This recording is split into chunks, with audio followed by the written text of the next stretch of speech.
Que vous soyez, recevez notre bonjour matinal, fidèles téléspectateurs. C'est avec le même plaisir que nous vous retrouvons chaque matin dans le cadre de ce programme. For You Matin, c'est votre matinale informative. Nos rubriques restent les mêmes, la revue de presse, mais également des moments d'échange, de partage sur des sujets brûlants d'actualité et aussi notre page culturelle. Alors, pour ce qui est de la thématique qui nous intéresse ce jeudi matin, on parlera d'immigration, notamment avec ce débarquement sans conséquence sur le plan politique du navire humanitaire Ocean Vikings. En effet, après près de 3 semaines d'errance sur les eaux de la Méditerranée, ce navire humanitaire a finalement accosté au port militaire de Toulon en France à titre exceptionnel. La France parle d'un devoir d'humanité alors qu'on sait que le débarquement de ces migrants a suscité de vives tensions entre Paris et Rome pour la simple raison que l'Italie a refusé le débarquement sur ses côtes de ce navire humanitaire. Alors, du côté de la classe politique française, les avis sont mitigés. Si du côté de la gauche et des écologistes, on salue une décision digne des valeurs de la France, eh bien, du côté de l'extrême droite, l'on parle de laxisme dans la politique française en matière d'immigration. Alors, ce jeudi, on va s'étendre sur cette actualité, analyser la posture de la France, mais également celle de l'Italie qui a catégoriquement refusé de donner accès à son port, à ce navire qui a finalement passé 3 semaines dans les eaux de la Méditerranée avec à son bord près de 230 migrants, dont des femmes et des enfants. Alors, on s'intéresse à cette actualité avec l'expertise de nos analystes sur ce plateau. Abdoul Ndam sera des nôtres dans quelques instants. Nous aurons également l'opportunité de bénéficier de l'expertise de Wilfried Bakouan, journaliste qui interviendra du côté du Burkina Faso, mais aussi l'intervention de Kemal Afagnan, journaliste qui lui interviendra du côté de l'Allemagne. Alors, quel regard les Africains peuvent-ils porter sur cette nouvelle actualité, sur l'immigration qui vient dénigrer une fois de plus l'image de l'Afrique, quand on rappelle que parmi ces 230 migrants, il y a également des ressortissants d'Afrique, des pays africains. Alors, ce nouveau drame va-t-il finalement amener l'Europe à revoir sa politique d'immigration? La posture de l'Italie veut-elle dire que voilà, ce pays est fatigué d'accueillir sur ses côtes des centaines de migrants chaque année? Autant de questions autour de laquelle autant de questions, voilà, auxquelles nous essaierons d'apporter des éléments de réponse. Alors, on le rappelait dès l'attente de ce programme, cette émission est une émission interactive. Fidèles téléspectateurs, sachez donc que si ce sujet vous intéresse, vous êtes libre de temps en temps de partager également vos avis, vos points de vue sur ces sujets que nous allons évoquer ce matin dans le cadre de nos échanges. Vous pouvez également nous suivre via nos différentes plateformes d'information numérique, à savoir Facebook ou encore YouTube. La réalisation de temps en temps, voilà, vous permettra d'avoir les contacts par lesquels vous pouvez nous joindre pour nous appeler ou pour laisser tout simplement des messages qui seront d'ailleurs un plaisir pour nous de lire. Alors, avant donc d'aborder la suite de ce programme, on vous permet, avec l'aide de la réalisation, de suivre cette tranche d'information qui est une réalisation de la rédaction de For You Media Africa.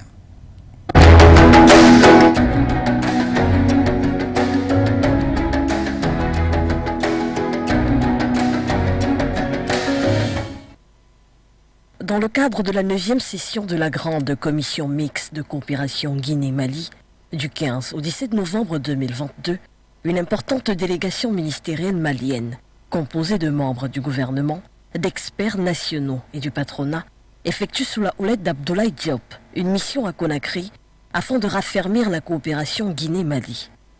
En sa qualité de ministre des Affaires étrangères et de la coopération internationale, Abdoulaye Diop entend diversifier les relations diplomatiques sur l'axe Bamako-Conakry, une volonté chère aux présidents des 2 pays, les colonels Assimi Goïta et Mamadi Doumbouya. Le Mali et la Guinée entretiennent d'excellentes relations historiques et une dynamique politique assez similaire.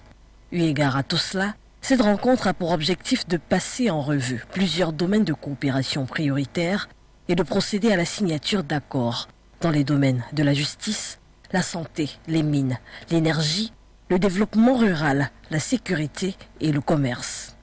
Les présidents maliens des fêtières du secteur privé auront l'occasion de revisiter les potentialités économiques et commerciales dont disposent les deux pays. Les ministres maliens, membres de cette délégation, ont quant à eux un agenda très chargé, marqué par des rencontres bilatérales intenses visant à élargir et dynamiser les domaines de cette coopération stratégique. Dans un contexte où la carte géopolitique mondiale connaît des fluctuations constantes, le Mali et la Guinée ambitionnent de servir de modèle de coopération sud-sud, exemplaire et fructueux à tout point de vue. Affaire Barkhane, la Côte d'Ivoire est dans la mouvance des retraits des troupes du côté du Mali. Une décision qui fait jaser au regard des tensions qui existent entre le Mali et la Côte d'Ivoire depuis l'affaire des 49 soldats. Un constat sujet à une interrogation, conviction ou suivisme de la Côte d'Ivoire, car après les Royaumes-Unis, la France et la Suède, ce pays de l'Afrique de l'Ouest vient ainsi d'annoncer un retrait de ses troupes déployées au Mali dans le cadre de la MINUSMA, la mission onusienne pour la stabilisation de la région. Ces pays suscités préfèrent quitter le sol malien. Le dernier en liste, qui n'est autre que la Côte d'Ivoire, a justement annoncé son retrait des troupes de la MINUSMA. La cause est tout simplement le débat sur la reconduction du contrat entre les deux institutions. Rappelons que la relation entre le Mali et la MINUSMA présage déjà un avenir difficile entre ces parties, car devant le Conseil de l'ONU, El Gassimouane, le représentant spécial du secrétaire général pour le Mali, est revenu sur différents rapports de la mission onusienne qui pointent du doigt les violations des droits humains commises par les djihadistes, mais aussi parfois par les forces armées maliennes, à en croire bien sûr l'ONU. De son côté, le gouvernement malien de transition pose des conditions à sa future collaboration avec la MINUSMA, chose qui ne passe malheureusement pas. Abdoulaye Diop, le ministre des Affaires étrangères, demande ainsi que le mandat de la MINUSMA soit axé seulement sur la protection des civils. Les 40 000 déplacés installés dans le camp de Kanyarushina au sud du Kibumba ont rejoint la ville de Goma suite aux lourds affrontements qui touchent la région depuis plusieurs jours. La situation reste tendue et confuse dans l'est de la République démocratique du Congo. C'est d'ailleurs la raison pour laquelle l'ex-président Kenya Uhuru Kenyatta a effectué une visite de travail à Kinshasa. Il s'est entretenu avec le président Félix-Antoine Tshisekedi et n'a pas manqué d'exhorter les Congolais à faire preuve de patriotisme et aux groupes armés de déposer les armes. Les gens deviennent maintenant des déplacés dans leur propre pays. Ce que j'ai à dire, peu importe nos différences, même si nous avons nos problèmes, s'il vous plaît, arrêtons cette guerre. Ces enfants, ces mères, ces vieillards qui ne savent pas pourquoi les gens se battent, ayons pitié d'eux. Arrêtons cette guerre et commençons le dialogue, interpelle le facilitateur de la communauté des États d'Afrique de l'Est. Pour tenter d'apaiser les tensions dans la région, en proie depuis près de 30 ans aux violences de groupes armés dont le M23, plusieurs initiatives diplomatiques ont été lancées notamment par la communauté des États d'Afrique de l'Est. Celle-ci a approuvé le déploiement d'une force régionale déjà installée en République démocratique du Congo et prévu d'organiser le 21 novembre 2022 à Nairobi une nouvelle session de pourparlers de paix. Le secrétaire d'État américain Anthony Blinken, qui s'y était déjà rendu en août, avait jugé crédibles les informations sur le soutien de Kigali au M23, a renouvelé la pression lors d'une rencontre avec le ministre rwandais des Affaires étrangères, Vincent Biruta, en marge du sommet du G20 qui s'est ouvert le 15 novembre à Bali. Déployés sur la base du consentement des États dont la situation représente une menace pour la paix et la sécurité, les missions de maintien de la paix de l'ONU sont souvent dotées de mandats qui leur permettent d'accompagner un processus politique de dialogue et de réconciliation. Aujourd'hui, leur efficacité est sujette à questionnement en Afrique notamment, dans les pays où leurs actions sont jugées inefficaces face aux groupes armés, dont la capacité de nuisance s'avère de plus en plus élevée. En ce qui concerne l'avenir des Nations Unies ou encore de l'ONU en Afrique, l'avenir est à la fois problématique et polémique. C'est polémique autant dans la mesure où le bilan de la présence de ces forces onusiennes en Afrique, le bilan est mitigé. Pourquoi? Parce que la mission qui sont assignées, notamment celle de maintien de la paix, en réalité la paix est davantage timorée et leur présence dans les différents pays africains où ils sont présents, on constate que les Nations Unies ont du mal à maintenir vraiment cette paix et que d'aucuns estimeraient que la présence même de ces Nations Unies dans les pays africains est plutôt notamment la cause de plusieurs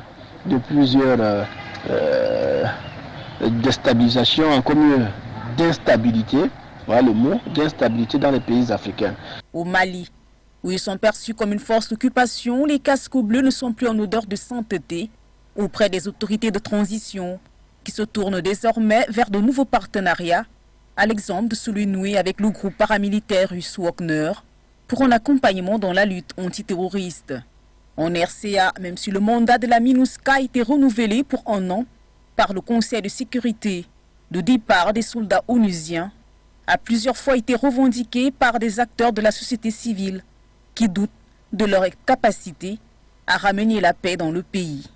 Même son de cloche du côté de la République démocratique du Congo, dont la partie Est est toujours en proie à l'insécurité, menée par des groupes armés tels que le M23, et ce malgré la présence depuis 2 décennies déjà des casques bleus. Que les Africains estiment que la présence des Nations Unies, ou de casques bleus, leur présence est une présence qui n'a plus sa place ou encore n'a plus sa raison d'être au regard du bilan qui, pour d'aucuns, si on prend le cas par exemple de la République démocratique du Congo, ça fait 2 décennies que les casques bleus sont là, le bilan n'est pas positif et fort de ce constat, il est important de dire avec froideur que, à défaut de revoir la mission et même la manière dont ces casques bleus doivent opérer en Afrique, il serait peut-être question tout simplement de mettre fin à cela parce que le bilan jusqu'ici n'est pas un bilan positif. Au total, 6 opérations de maintien de la paix de l'ONU sont aujourd'hui présentes en Afrique, notamment en RDC, au Mali, au Soudan, Soudan du Sud, au Sahara occidental et en RCA. Si d'aucuns estiment qu'elle devrait être dotée de mandats plus offensifs, d'autres par contre soutiennent que les nations africaines devraient travailler à renforcer leurs dispositifs sécuritaires en nouant des partenariats avec des pays comme Israël ou encore la Russie, afin de contrer l'insécurité qui gagne du terrain en Afrique. 8e puissance économique mondiale par son produit intérieur brut, possédant plus de 60% des terres arabes, avec une population estimée à près de 2,5 milliards d'ici 2050, l'Afrique reste, selon Macky Sall, un partenaire incontournable sur la scène internationale. Il n'est donc pas inadéquat de nourrir une juste ambition, celle d'intégrer comme membre permanent le Forum du G20. Le plaidoyer porté par le président Macky Sall, par ailleurs président en exercice de l'Union africaine, doit interpeller les dirigeants de cette structure, regroupant les 19 pays les plus industrialisés du monde et l'Union européenne. S'exprimant à la première session du sommet portant sur la sécurité alimentaire et l'énergie, en sa qualité d'invité, le président de l'Union africaine a également plaidé pour doter l'Afrique des moyens qui lui permettront de résoudre les problèmes d'insécurité et d'énergie. S'agissant particulièrement du secteur énergétique, Macky Sall a martelé que renoncer à l'exploitation des ressources naturelles alors que l'électricité reste un bien de luxe, aussi bien pour les populations que pour les entreprises en raison de son coût élevé, est à restreindre le potentiel industriel du continent. L'Afrique reste ouverte au choix d'une économie décarbonée, mais cela passe par le transfert de technologie et l'investissement dans le renouvellement, a également souligné. Partout dans le monde, les États membres de la francophonie et notamment les États d'Afrique bénéficient d'opportunités et d'expertise en matière d'éducation et de formation. Des actions à l'international permettent de mettre en avant la valeur de la solidarité et de la richesse culturelle de l'espace francophone.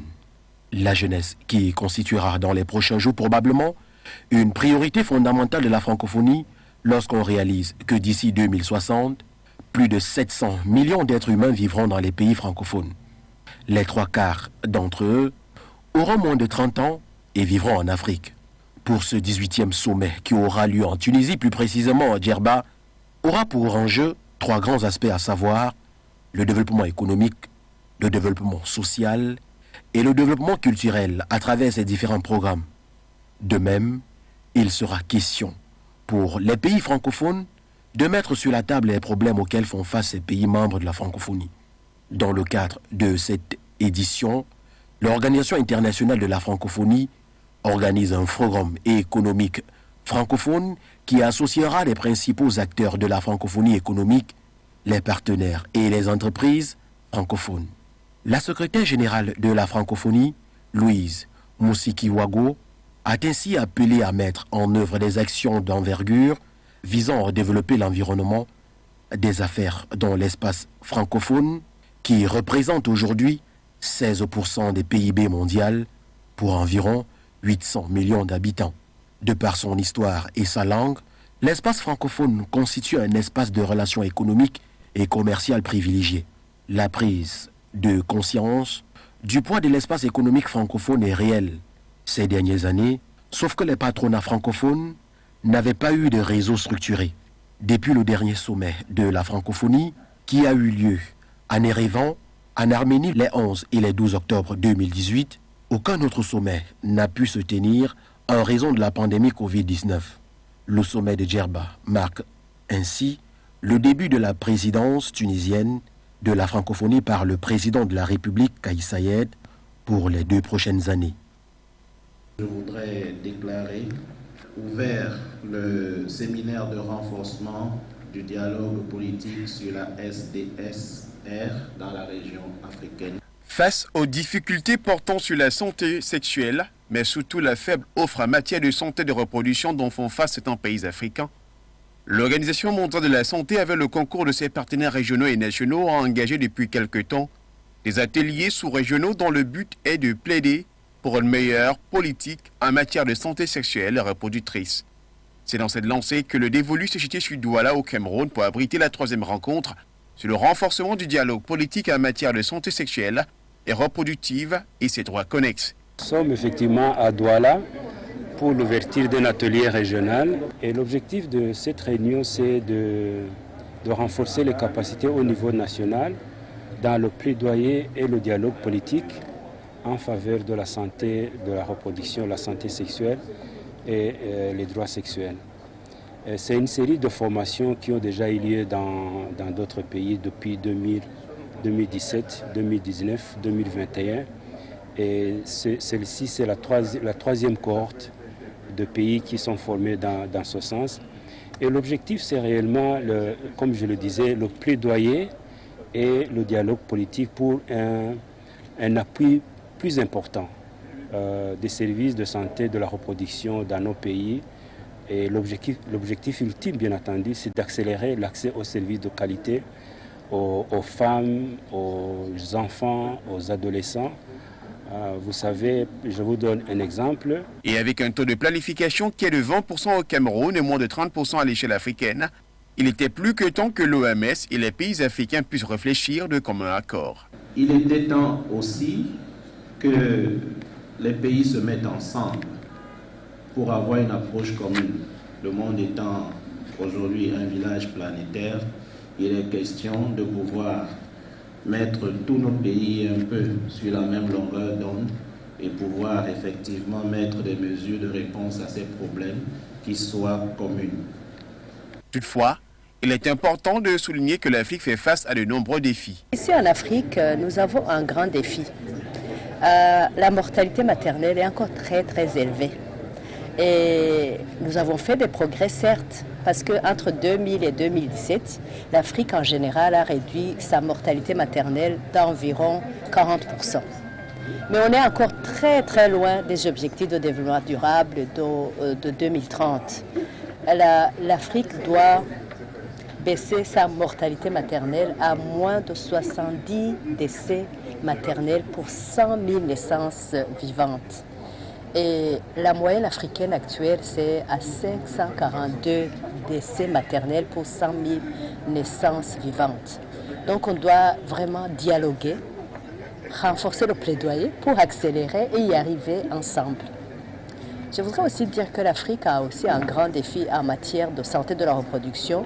Il y a environ 47 millions de femmes qui voudraient arrêter ou retarder leur grossesse, mais qui n'ont pas accès aux méthodes de contraception modernes.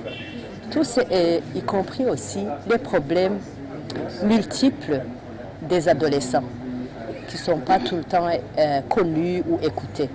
Donc c'est pour ça qu'on doit se mettre ensemble, capitaliser les capacités des uns des autres pour vraiment établir un plaidoyer et un meilleur dialogue politique pour y arriver ensemble. Organisé par l'OMS avec le concours du ministère de la Santé publique camerounaise, des travaux de Douala ont vu la participation de 8 pays d'Afrique francophone, le Sénégal, la Guinée, le Congo, la RDC, le Tchad, la RCA, le Burundi et le Cameroun, et présidé par le délégué régional de la santé publique du littoral, représentant du ministre de la Santé publique camerounaise.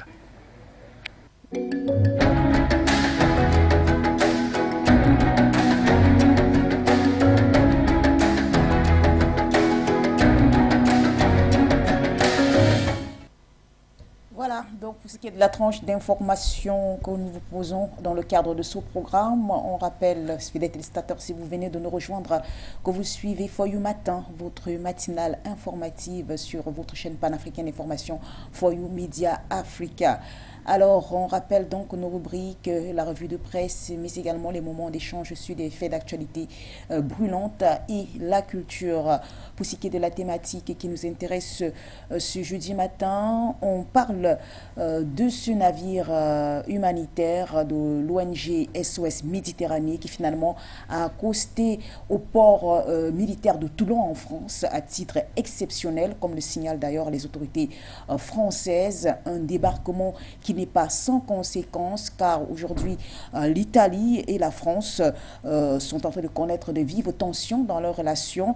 L'Italie étant critiquée pour avoir refusé d'ouvrir ses ports à ce navire qui finalement a erré pendant 3 semaines sur les eaux de la Méditerranée. Du côté de l'extrême droite, du côté de la classe politique française également, le débarquement de ce navire ne fait pas l'unanimité. On rappelle que si du côté de la gauche et des écologistes l'on salue une décision digne des valeurs de la France, du côté de la droite et de l'extrême droite, l'on ne voit pas les choses comme cela. Ces deux partis accusent l'exécutif français de laxisme et de complicité avec les passeurs de migrants. Alors la France qui dit avoir accueilli ces 230 migrants à titre exceptionnel sur ces terres, en parlant d'ailleurs d'une grande première, quand on rappelle que c'est la première fois que la France ouvre son port à un bateau de migrants. Alors comment analyser cette posture de la France, mais également celle de l'Italie, avec ce nouveau gouvernement d'extrême droite hostile à l'immigration clandestine qui a carrément décidé de ne pas donner accès à ces ports, à ces navires humanitaires. Quelle lecture peut-on faire de cette actualité? Telle est donc la thématique qui nous intéresse. Avant donc de nous étendre sur ce sujet, permettez-nous d'accueillir sur ce plateau Nguéné qui est là avec des informations fraîches recueillies sur les journaux, mais également les plateformes d'information numérique en Afrique. Bonjour Nguéné. Bonjour à vous, Madame Zili. Bonjour également à tous ceux qui nous suivent à l'instant, à vos invités en particulier, et bien sûr à nos nombreux fidèles internautes, ceux qui nous suivent via nos différentes plateformes Facebook ou encore YouTube, For You Media Africa. Le 17 novembre 2022. Cap tout d'abord du côté du Gabon ce matin avec cette sortie de la plateforme politique Réagir, réappropriation du Gabon pour son indépendance et sa reconstruction. Cette plateforme donc qui saisit officiellement la Cour constitutionnelle en contestation de la procédure d'examen du projet de finances 2023 actuellement bien sûr en discussion à l'Assemblée nationale. Cette plateforme politique saisit donc officiellement la Cour constitutionnelle. C'était d'ailleurs le mardi 15 novembre 2022 au fond de faire constater les incongruités et les irrégularités qui entachent le processus actuel d'examen du projet de loi de finances 2023 déposé sur la table des députés depuis le 14 octobre 2022. C'est une information que vous retrouverez ce matin, bien sûr, dans le site d'information Gabon News. Du côté, bien sûr, ce matin, de nos confrères du site d'information Gabon Review, on nous parle, bien sûr, de ce candidat déclaré aux prochaines élections présidentielles qui fait donc l'objet d'une détention provisoire. Il s'agit, bien sûr, du candidat Sostin Orphée Ibola, qui vivait jusqu'ici du côté du Canada. Ce dernier a donc été officiellement placé en détention provisoire à la prison centrale de Libreville. C'était mardi dernier, interpellé d'ailleurs par le DGRP. Après son retour au Gabon, il est soupçonné donc de terrorisme, entre autres. C'est une information que vous retrouverez ce matin en une du site d'information Gabon Review. Gabon Review qui nous parle également ce matin de perspectives économiques. La lutte, ou du moins la dette du Gabon autour de 55% du PIB, selon Gomez Agou du Fonds monétaire international. Sollicité par le représentant du Fonds monétaire international au Gabon, Gomez Agou, l'Assemblée nationale a abrité le 15 novembre 2022 la présentation du rapport semestriel sur les perspectives économiques de l'Afrique subsaharienne. Un accent a été donc mis sur le Gabon qui s'active actuellement à la relance de son économie après la récession et une dette qui se situait jusqu'ici autour des 55% du produit intérieur brut. Une information que vous retrouverez bien sûr logiquement donc dans le site d'information Gabon Review. On reste en Afrique centrale pour parler cette fois du site d'information Aluidan Info qui revient sur les 3 projets de loi qui sont actuellement examinés au Palais de la démocratie. Les conseillers nationaux examinent d'ailleurs ont démarré ce processus d'examination le 16 novembre. 3 projet de loi au Palais de la démocratie. C'était d'ailleurs en présence notamment du ministre de la prospection économique et des partenariats internationaux. Il s'agit de Moussa Batraki, du ministre des hydrocarbures et de l'énergie, M. Djaressem Le Badjelil, et bien sûr du ministre secrétaire général du gouvernement, Aliki Choua Mahamat. Il s'agit entre autres des projets de loi portant sur ratification de l'accord pour l'établissement d'Africa Finance Corporation, le projet de loi portant ratification de l'accord de financement relatif à l'acquisition par le Tchad des parts dans le capital de l'Agence pour l'assurance du commerce en Afrique. Le 3e projet de loi porte ratification bien sûr de l'accord de l'indemnité relative au projet de centrale solaire photovoltaïque. Voilà donc les 3 projets de loi en examen au Palais de la démocratie. Toujours du côté du Gabon, mais cette fois avec le site d'information Tchad Info ce matin. Mortod Bonheur, ex-formateur, c'est un parti de l'opposition nommé donc directeur du cabinet du ministre d'État conseiller à la présidence. L'ex-responsable de la jeunesse du parti Les Transformateurs, Mortod Bonheur, est nommé directeur du cabinet du ministre d'État conseiller à la présidence de la République. L'on se souvient de sa décision à participer au dialogue national prise le 11 septembre 2022 et qui allait à l'encontre, bien sûr, de la position de sa formation politique, la formation politique aujourd'hui dirigée, bien sûr, par un certain Success Masra.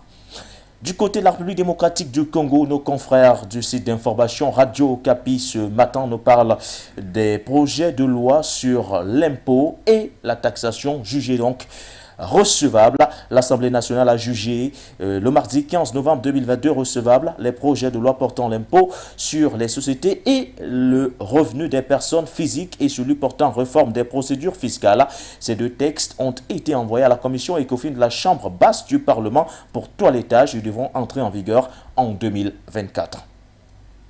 Toujours du côté de la République démocratique ce matin, cette sortie de Martin Fayoulou, ce dernier s'oppose donc au processus de Nairobi à l'adhésion de la RDC à l'EAC et accuse Félix Antoine Tshisekedi de haute trahison. Martin Fayulu s'est présenté hier mercredi devant la presse.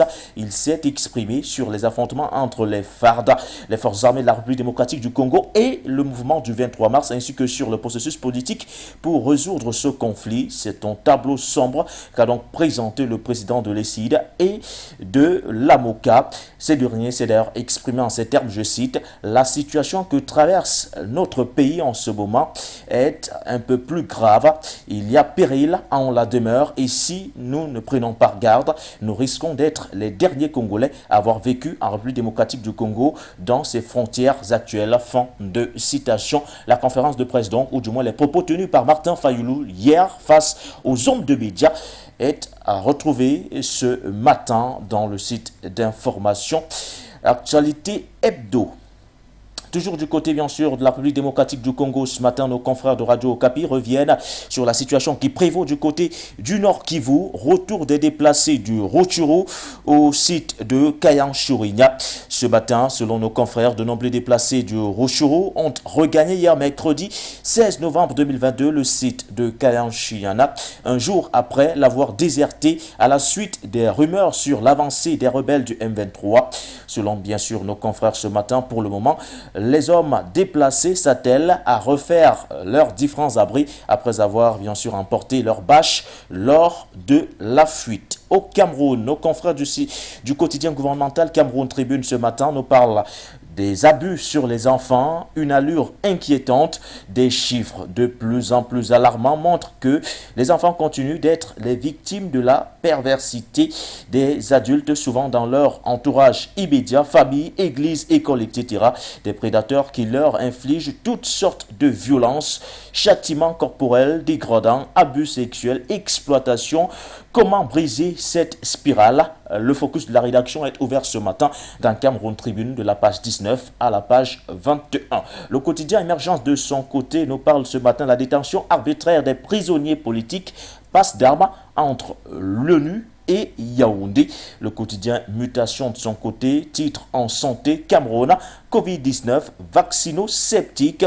Seulement 5% de la population cible est vaccinée depuis le lancement de la campagne le 12 avril 2021. Une mission internationale consulte à Yaoundé afin d'améliorer bien sûr cette performance. Une information à retrouver ce matin en page 7 du quotidien Mutation. Africa First Gross News de son côté ce matin nous parle du port autonome de Kribi, Patrice Bellon et bien sûr le paradigme du pari tenu. Une information bien sûr en une ce matin. Du côté de l'Afrique de l'Ouest, on démarre logiquement du côté du Mali ce matin avec nos confrères du site d'information Maliweb, qui nous parle de cette grande commission mixte de coopération Mali-Guinée. Le ministre des Affaires étrangères et de la coopération internationale, son Excellence M. Abdoulaye Diop, conduit actuellement une importante délégation du côté de Conakry en Guinée. Une importante délégation d'ailleurs conduite par d'experts nationaux et bien sûr des présidents des frontières des secteurs privés sous la conduite du ministre des Affaires étrangères et de la coopération internationale. M. Abdoulaye Diop effectue une mission à Conakry. Une mission d'ailleurs entamée le 15 novembre dernier qui prendra donc fin ce jeudi 17 novembre 2022 dans le cadre bien sûr de la 9e session de la grande commission mixte de coopération Mali-Guinée. Une information amplement développée dans le site d'information Maliweb. Maliweb qui nous parle également de la lutte contre les groupes armés terroristes avec cette interrogation à une: le duo Goïta et Traoré réussira-t-il? Selon nos confrères ce matin, le Burkina Faso et le Mali veulent plus que jamais renforcer leur coopération militaire contre le terrorisme qui sévit dans les deux pays du Sahel. Cette annonce a été faite lors de la visite du ministre malien de la Défense à Ouagadougou. Cependant, le renforcement de cette collaboration pourra-t-il faire plier le genou aux groupes armés terroristes qui se sont considérablement enracinés dans la zone, où cette nouvelle stratégie des deux autorités parlera-t-elle le G5 Sahel dans la zone des trois frontières? Toutes ces différentes interrogations trouvent éléments de réponse ce matin dans le site d'information Maliweb. Malijet de son côté nous parle de cette livraison donc de Moscou. Moscou qui a donc livré 10 millions de tonnes de céréales à l'Afrique et en Asie en dépit des obstacles rencontrés sur le terrain. L'information est donc amplement développée ce matin dans le site d'information Maliweb. Du côté du Bénin, le ministère de l'Industrie et du Commerce, au ministère de l'Industrie et du Commerce ce matin, un projet de budget de 7 milliards de francs CFA est donc en vue pour 2023. Selon nos confrères du site d'information 24 heures au Bénin, le ministre de l'Industrie et du Commerce, Madame Alimatou, a présidé le 15 novembre 2023 aux députés membres de la commission budgétaire de ce côté, avec ce montant qui est avancé, celui bien sûr de plus de 7 milliards de francs CFA. Le ministre, ou du moins le ministère de l'Industrie et du Commerce, entend mettre en œuvre au cours d'année 2023 3 programmes soutenus par un projet. Il s'agit du programme pilotage et soutien au service du ministère d'un montant de plus de 1 milliard de francs CFA pour assurer bien sûr le pilotage de la coordination du ministère, renforcer la gestion des ressources humaines, matérielles et financières du ministère, renforcer le système de planification, de programmation et de suivi, évaluation. C'est une information contenue ce matin dans le site d'information 24 heures au Bénin. 24 heures au Bénin qui nous parle également des législatives de janvier 2023. 6 partis en possession de leur récépissé définitif. On connaît à peu près les partis politiques qui pourront participer à l'élection législative du 8 janvier 2023 au Bénin. La Commission électorale nationale autonome, au terme de 72 heures de rallonge pour complément de dossier, a donc délivré des récépissés définitifs à 6 partis politiques. C'était hier mercredi 16 novembre 2022. Parmi donc les partis politiques ayant obtenu leur récépissé, on note entre autres le Bloc républicain en abrégé BR ou encore Force Cori pour un Bénin émergent, voire le 3e mouvement des élites engagées pour l'émancipation du Bénin. Wakatsira relaie également la même information ce matin du côté du Burkina Faso. Bénin, les démocrates de Boni Yayi excluent des législatives prochaines. La Commission électorale nationale autonome au Bénin a donc remis hier mercredi 16 novembre 2022 les récépissés définitifs aux partis politiques ayant déposé leur liste pour les législatives du dimanche 8 janvier 2023. Parmi les organisations qui n'ont pas bénéficié des faveurs de l'organe de régulation électorale figurent les démocrates de l'ancien chef d'État béninois Boni Yayi. C'est une information contenue ce matin dans le site d'information Wakatsira. Wakatsira qui titre également du côté de la République démocratique du Congo qui arrêtera la marche du M23 sur Goma. Selon nos confrères ce matin, quel sort pour Goma dont les rebelles se rapprochent de plus en plus? Interrogation pour l'heure sans réponse. La seule certitude est que les pourparlers pour la paix en République démocratique du Congo programmés pour le mercredi 9 dernier ont été reportés donc au 21 novembre et pourraient bien piétiner plus longtemps que prévu. Pendant ce temps, le Kenya vient d'envoyer une deuxième vague d'une 60aine de soldats pour grossir les rangs de la centaine déjà présente du côté de Goma. Le quotidien citoyen, toujours du côté du Burkina Faso ce matin, nous parle bien sûr de ce réaménagement stratégique.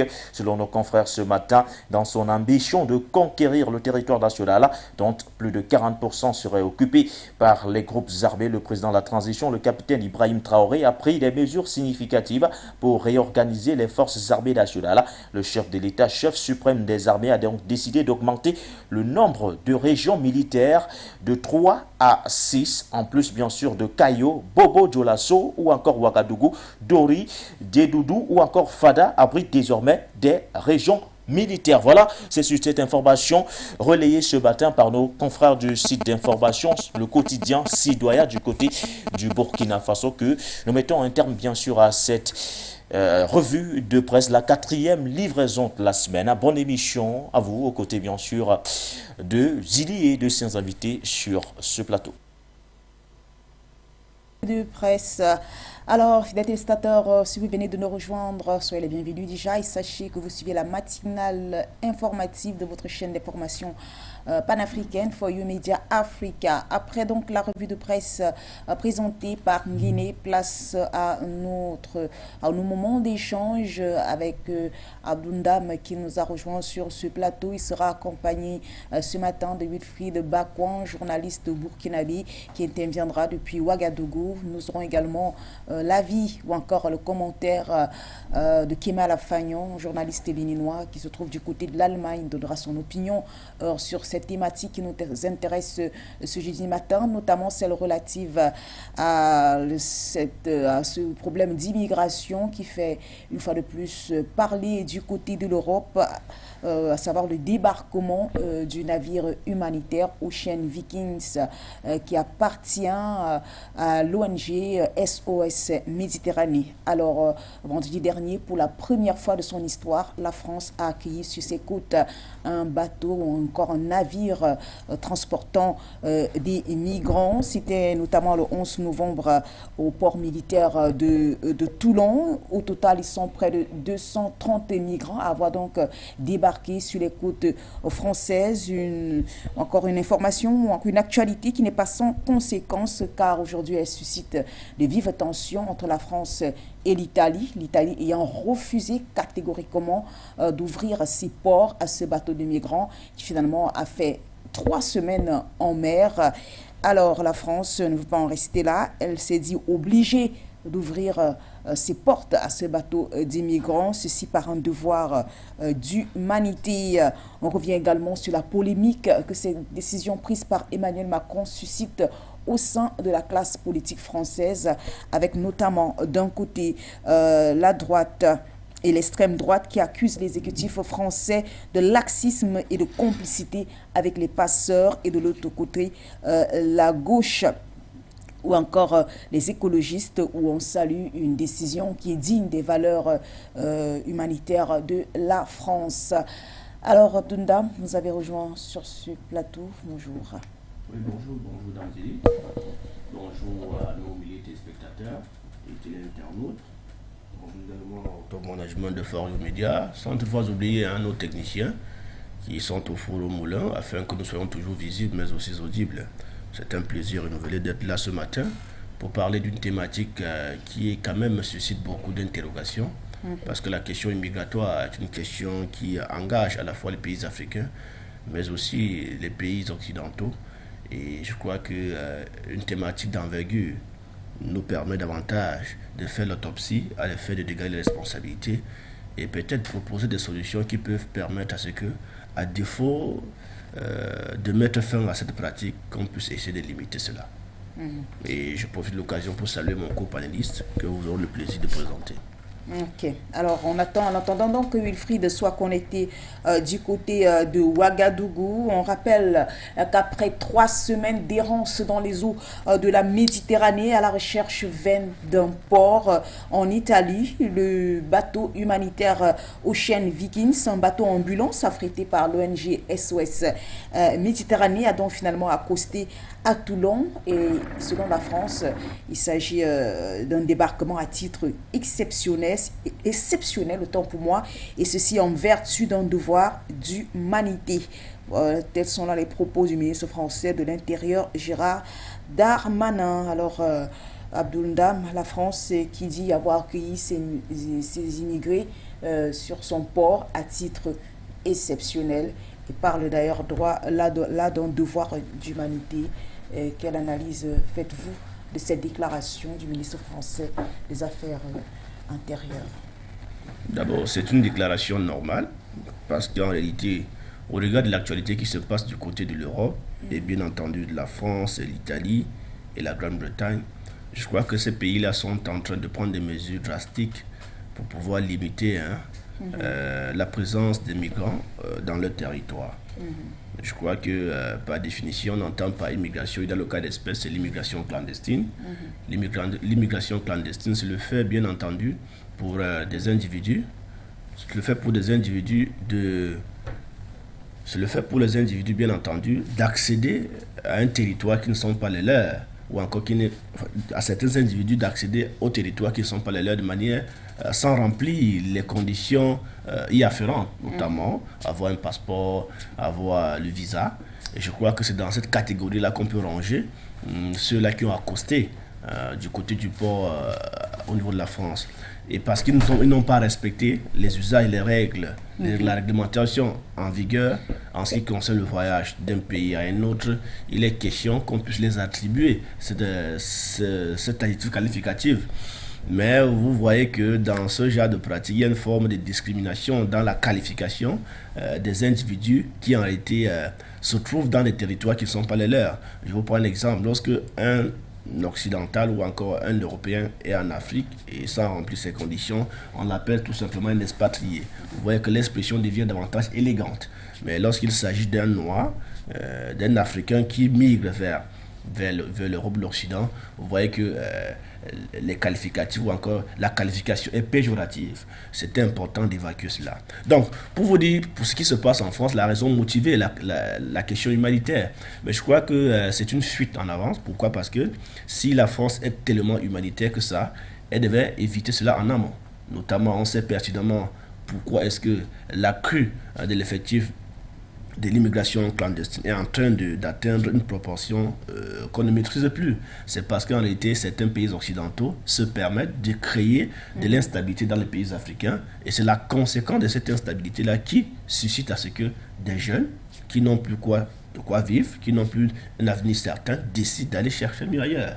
Je prends un exemple très concret. Si vous prenez le cas de la Libye, qui a été vandalisée, qui a été saccagée, et ces populations-là qui vivaient dans une tranquillité à une autre pareille, vous voyez qui étaient les responsables à engager ce combat du côté de la Libye. Si c'était humanitaire que ça, avant de prendre une telle décision qui visait à mettre fin à la vie de M. Mohamed Kadhafi, on a vu des conséquences que cela a entraîné, non seulement en Libye, mais aussi dans le reste de l'Afrique. C'est autant d'éléments que l'on peut justifier pour pouvoir dire qu'en réalité, la question humanitaire que la France avance comme argument pour pouvoir accueillir de manière provisoire ces migrants, je crois que ça ne tient pas.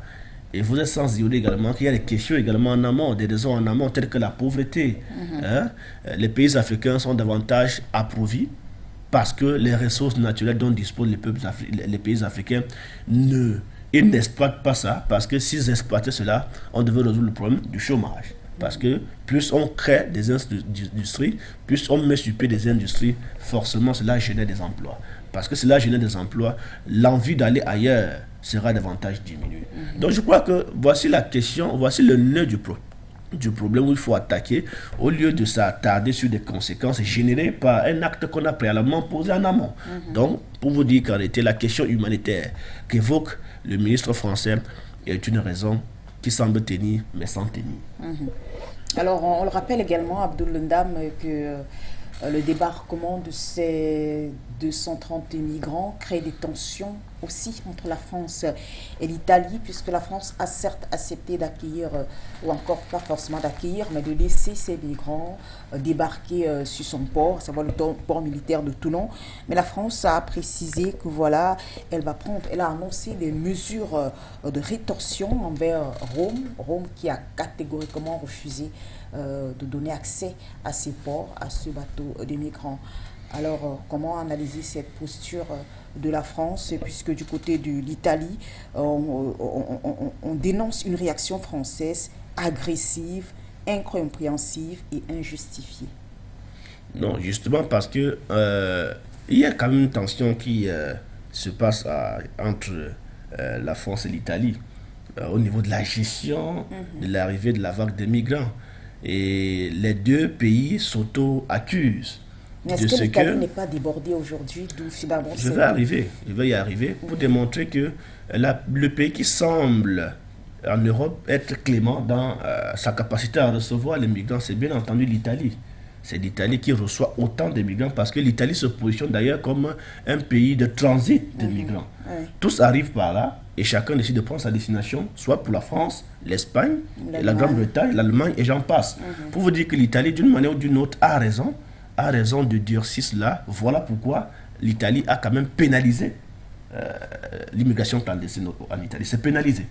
Donc cela est assorti même d'une amende de 5 millions à 10 millions d'euros et l'expulsion immédiate. Toutes ces mesures-là, c'est parce que l'Italie n'en peut plus. L'Italie n'en peut plus parce que le nombre de personnes qui arrivent, ils sont dans l'incapacité de les insérer pour qu'ils puissent avoir la capacité à produire quelque chose, pour qu'ils puissent avoir la capacité de se prendre en charge. Parce que ce sont des pays qui se permettent d'avoir une traçabilité dans la vie des individus. Il faudrait que l'individu qui vit en Italie ou en Europe doit avoir un emploi, doit avoir une source de revenus qui peut permettre à ce qu'il puisse prendre soin de lui-même. À partir du moment où vous ne pouvez pas avoir un titre de travail, parce qu'ils appellent ça ici, là-bas, quand tu n'as pas ce titre-là, en réalité, tu as la charge de l'État. Et quand tu as la charge de l'État, ça pèse au regard des contingences que ces pays européens traversent, notamment en passant par le problème de la Covid-19 qui est passé, le problème de la crise russo-ukrainienne. Voilà autant de pesanteurs qui en réalité asphyxient déjà les autorités, l'économie italienne, et c'est en cela qu'ils expriment leur ras-le-bol en disant qu'ils sont délaissés. Pourquoi? Parce que certains pays qui sont proches ou voisins ne prennent pas davantage les pleines mesures pour limiter notamment l'arrivée des migrants, et aussi ils ne partagent pas la responsabilité notamment à recevoir ces migrants-là qui arrivent du côté de l'Italie et veulent peut-être s'installer en France, en Grande-Bretagne. Lorsque ces derniers veulent aller là, les mesures sont drastiques de ce côté-là et empêchent quand même l'arrivée massive de ces migrants-là du côté de l'Italie. Je crois que cette tension-là, ce sont des tensions justifiées du côté de l'Italie parce que l'Italie n'en peut plus. La charge est énorme. Le problème de la Covid-19, la crise russo-ukrainienne avec le problème de gaz et bien d'autres pesanteurs à l'intérieur du pays ne leur permettent plus de prendre entièrement la responsabilité de ceux-là qui arrivent. Voilà pourquoi vous avez constaté, il y a cela, le lundi, la France a signé un accord avec la Grande-Bretagne dans la perspective de lutter efficacement contre l'immigration clandestine, notamment le passage dans la Manche, parce que les migrants passent davantage de la France pour la Grande-Bretagne. Et dans cet accord-là, il y a une enveloppe, je crois, de 72 millions d'euros que la Grande-Bretagne va verser à la France pour que la France puisse se redoter des instruments nécessaires pour lutter contre l'immigration clandestine. Donc voilà autant de mesures que ces pays-là prennent. Mais je crois que la tension est beaucoup plus accrue entre la France et l'Italie. Pourquoi? Parce que c'est l'Italie qui en reçoit beaucoup plus et les pays tels que la France semblent proposer des solutions, mais ces solutions, au regard de l'Italie, sont des solutions inefficaces, sont des solutions insuffisantes pour pouvoir lutter efficacement contre le tourisme. Mais quoi que l'on dise, ils finiront toujours par se retrouver autour d'une table de négociation, de discussion, parce que par le passé, ils ont eu à prendre des accords, mais le problème, c'est le respect de ces accords-là. On espère bien que le tout récent accord qu'ils viennent de signer avec la Grande-Bretagne, cela va prendre effet, parce que le financement va prendre corps pour le compte de la période 2022-2023, et j'estime que ces mesures-là, mises sur pied, vont davantage limiter l'immigration clandestine. Mais je crois que c'est une mauvaise solution, puisque pour résoudre efficacement contre le problème de l'immigration clandestine, il faut quand même attaquer le problème dans le fond, en amont. À partir du moment où le problème ne sera pas résolu en amont, et quand vous essayez de solutionner les conséquences, je vous assure, ça sera du bis repetita, parce qu'ils ne vont pas empêcher. Par quels moyens ils vont décourager des personnes qui font des guerres, parce qu'on rappelle qu'il n'y a pas que des Africains, il y a les Syriens. Bien sûr, la Syrie, on a également, je crois, l'Afghanistan, où tout le monde court vers là où il y a un peu de paix. Mais la question logique voudrait que si vous êtes attaché par les questions humanitaires, il est important de ne plus créer autant de problèmes. Des guerres à travers aller résoudre les problèmes dans le fond, en amont. Et le problème en amont qui pourra empêcher et décourager les jeunes de ne plus venir en Europe, c'est bien entendu, diminuer le seuil de pauvreté dans ce pays-là, en évitant de les plonger davantage dans les instabilités permanentes. 2, c'est en réalité jouer votre rôle en ce qui concerne vos responsabilités que vous avez eu à prendre en ce qui concerne les organisations, les organisations non internationales, mais aussi éviter l'ingérence dans les affaires internes des États. Parce que c'est autant de causes qui justifient à ce que lorsqu'un jeune, dans un pays où il ne trouve pas son avenir, il décide donc d'aller ailleurs. Et quand il arrive, ce n'est pas parce que vous avez pris des décisions pour lutter qu'il va en décourager quelqu'un d'aller en mer. Ils vont toujours partir, mais la meilleure des solutions, c'est pour ma part attaquer le problème en amont, résoudre le problème en amont. Et à chaque fois, lorsqu'ils essayent de proposer des solutions cosmétiques, parce que ce sont les conséquences, ils s'attaquent aux conséquences sans s'attaquer à la cause. Ils disent qu'ils vont, la Grande-Bretagne dit qu'elle va financer, et elle va octroyer 72 millions. C'est 72 millions d'euros pour peut-être acheter du carburant, recruter des policiers, pour aller en mer à la chasse des migrants. Est-ce que ça va donc résoudre le problème? Ces migrants vont toujours arriver. Il y en a ceux qui vont s'échapper au filet. Je prends un exemple. Le grand mur qui est en Espagne, cela ne décourage pas les migrants à traverser cela jusqu'au péril de leur vie. Donc, juste pour vous dire que ces solutions, ma foi, sont des solutions cosmétiques, parce que ces solutions, ça t'aide à résoudre les problèmes liés aux conséquences, sans attaquer aux causes. Quand ils ne vont pas proposer des solutions liées aux causes, je vous assure, ça sera du bis repetita. Alors, fidèles téléspectateurs, votre programme For You Matin est interactif. Ne vous gênez pas à nous contacter via les numéros qui apparaissent de temps en temps sur votre écran. Merci également de nous suivre et d'être nombreux à nous suivre ce matin via nos différentes plateformes d'information numérique, dont Facebook ou encore YouTube. Alors, Abundam, on parle encore avec vous de ces menaces de la France vis-à-vis du voisin italien. La France qui dit certes avoir accueilli ces migrants sur son port, mais qui va réagir vis-à-vis de l'Italie. La France va frapper fort et d'ailleurs elle a annoncé la suspension avec effet immédiat de l'accueil prévu de près de 3500 migrants actuellement en Italie. Alors cette décision prise par la France est-elle appropriée selon vous vis-à-vis de la posture de l'Italie? C'est une décision qui n'aboutit à rien. Et je crois qu'il y a quelque chose de très important qui est caché là derrière. Une manière d'abandonner l'Italie avec déjà les près de 3500 migrants qui attendent d'être répartis. Je crois que c'est une mauvaise décision. Il gagnerait davantage à proposer une décision conjointe. C'est-à-dire, les deux pays concernés essayent de mettre sur pied une politique de gestion commune, susceptible de rendre plus efficaces les mesures qu'ils vont mettre sur pied. À partir du moment où l'un prend une décision qui n'arrange pas l'autre, forcément il y aura blocus. Et je me dis, mais est-ce que ces migrants qui arrivent aussi clandestinement, est-ce qu'ils ne servent pas de manière, de manière officieuse la main-d'œuvre, tant en Italie, en France et bien d'autres pays européens?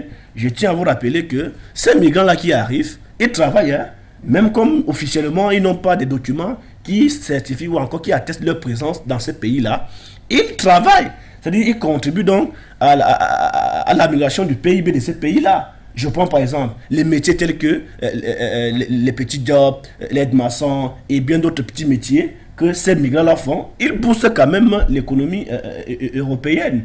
Et en retour, le traitement qui est dû à un employé, il ne bénéficie pas de ces prérogatives-là. Pourtant, ils travaillent déjà. Vous êtes sans ignorer que quand ces migrants-là arrivent, ils commencent à trouver des petits boulots qu'ils exercent. Est-ce que les Français ou encore les Européens ne tiennent pas en compte de ce que la main-d'œuvre qu'apportent ces migrants-là apporte quelque chose ou encore impacte leur économie? Je tiens peut-être à rappeler aussi que cette question immigratoire-là, vous voyez, vous êtes sans ignorer également que la population européenne est vieillissante. Et avec l'avènement de la COVID-19, il y a eu beaucoup de morts.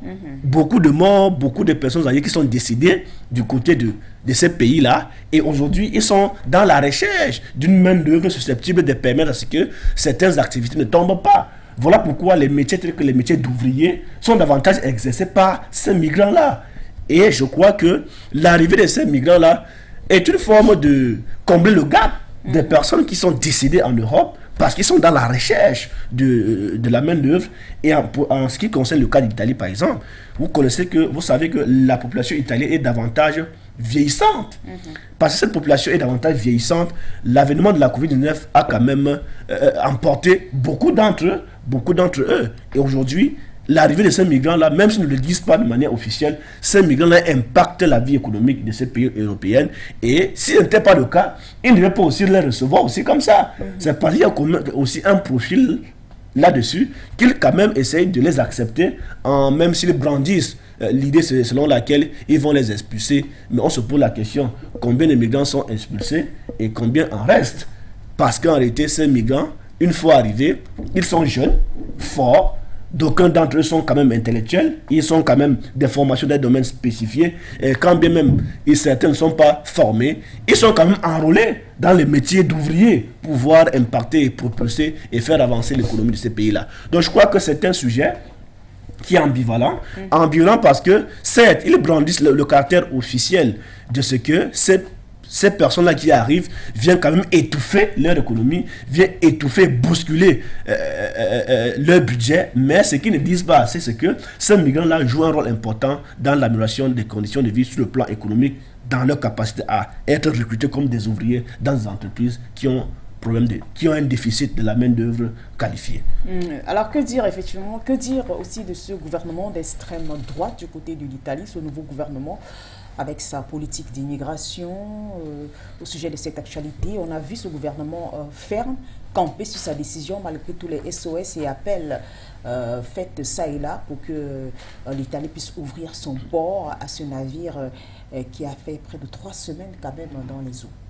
Non, c'est parce que ce parti-là, c'est un parti nationaliste.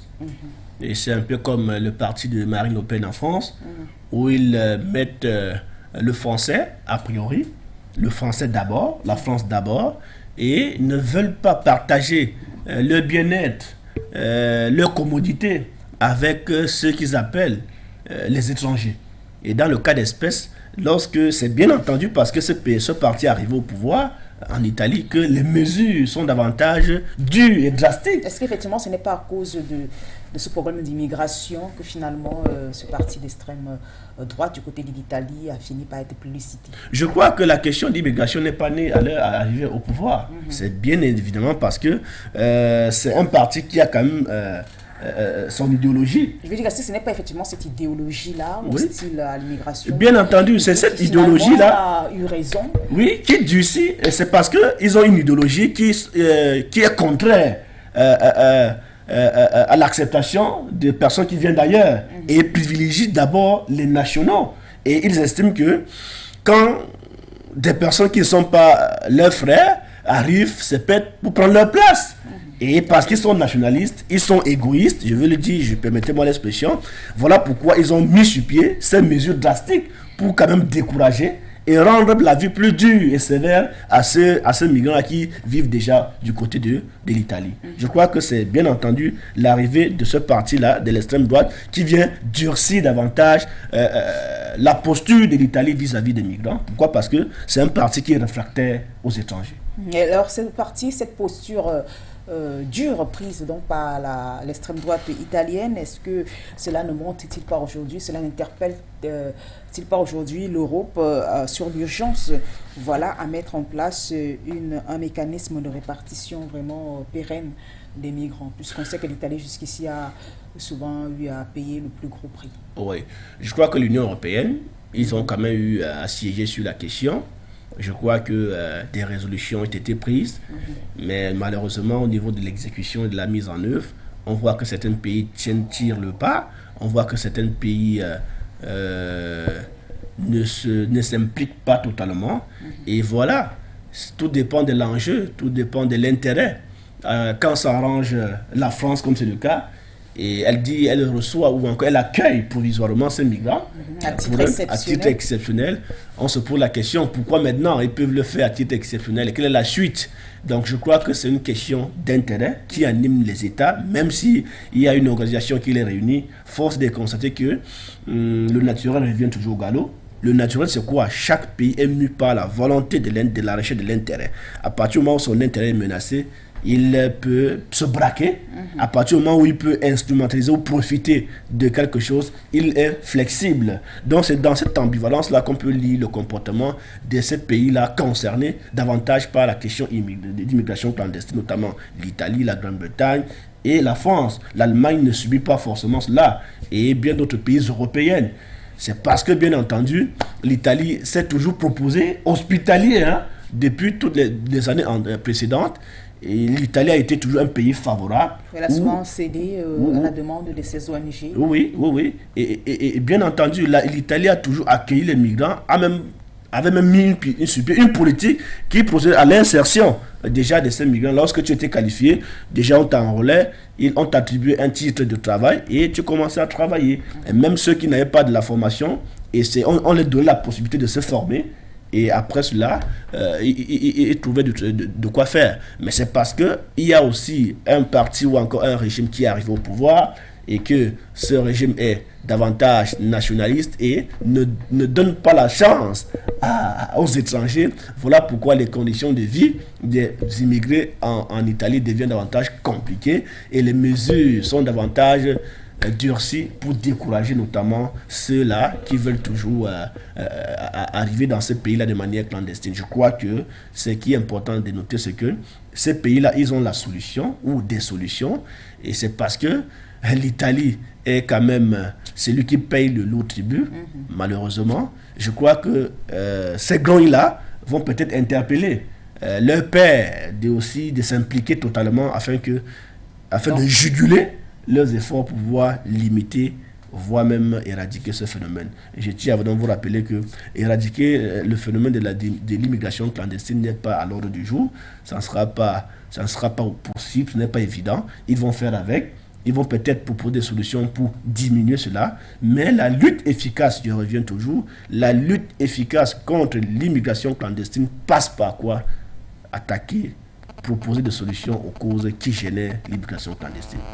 Alors, du côté de l'ONG SOS Méditerranée, l'ONG à laquelle appartient d'ailleurs ce navire humanitaire, l'on dit éprouvé en soulagement, teinté cependant d'amertume, car les rescapés ont vécu un véritable calvaire. Je rappelle à Blunda qu'ils ont passé, ce bateau a passé près de 3 semaines en mer avec ces migrants, l'Italie campant sur sa décision de ne pas céder, de ne pas donner accès à ces ports. Alors aujourd'hui, la France qui parle de droits humanitaires et tout, pour avoir ouvert finalement ses portes à ces migrants, il aurait quand même fallu 3 semaines.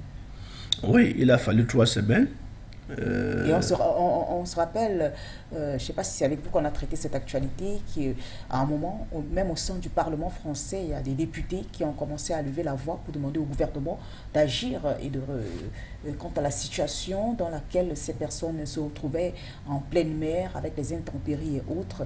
Donc, la décision n'a pas été prise quand même du jour au lendemain.